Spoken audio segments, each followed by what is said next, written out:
Good evening. A Dry Ridge man is just days away from going to federal prison for hacking into a website and changing data. However, the law that's putting him behind bars may end up being changed. 9 on Your Side reporter Tom McKee is live with the story of Michael Shane Pollan. Tom. Well, Michael Pollan heads to a federal prison next week for a 5-month stay after pleading guilty to hacking the website sodahead.com. Now, he was convicted under the controversial federal Computer Fraud and Abuse Act, but some say the punishment just doesn't fit the crime. As you said, federal prosecutors call him a hacker and cyberbully. He says, just a prank. Michael Pollan is a Dry Ridge father of 2 who doesn't deny hacking accounts of sodahead.com customers and changing postings he considered conservative and un-American. This site caters to a fringe group of these folks. Folks who think that the next Civil War is just right around the corner and they can't wait to shoot them some liberals. People who think liberal is a bad word. Pollan says he usually deletes posts, but also added some thoughts of his own. Every once in a great while, just something nonsensical like, I like cake, or I'm fancy, why don't you call me Fancy Pants? It's just nonsense.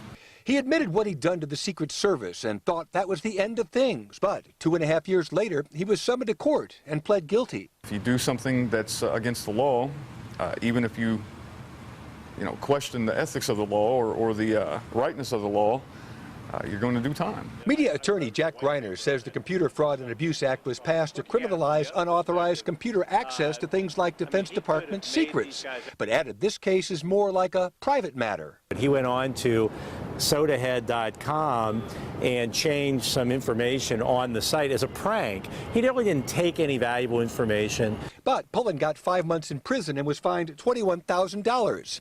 Monika Diaz of Frost Brown Todd says that's what could modify the statute. Some critics of the law have talked about pushing Congress to change the penalties in the law. They view the penalties as too harsh.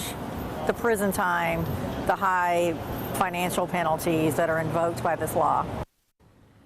Now, Pollan added, he says he was unfairly singled out because he says there are others who hacked a lot more and did a lot worse things within sodahead.com. But he says he's taking his punishment and not surprisingly vows never to hack again. I've reached out to sodahead.com for comment, but so far I have not gotten a reply. Tom McKee, 9 on Your Side, live in Florence. Thank you, Tom.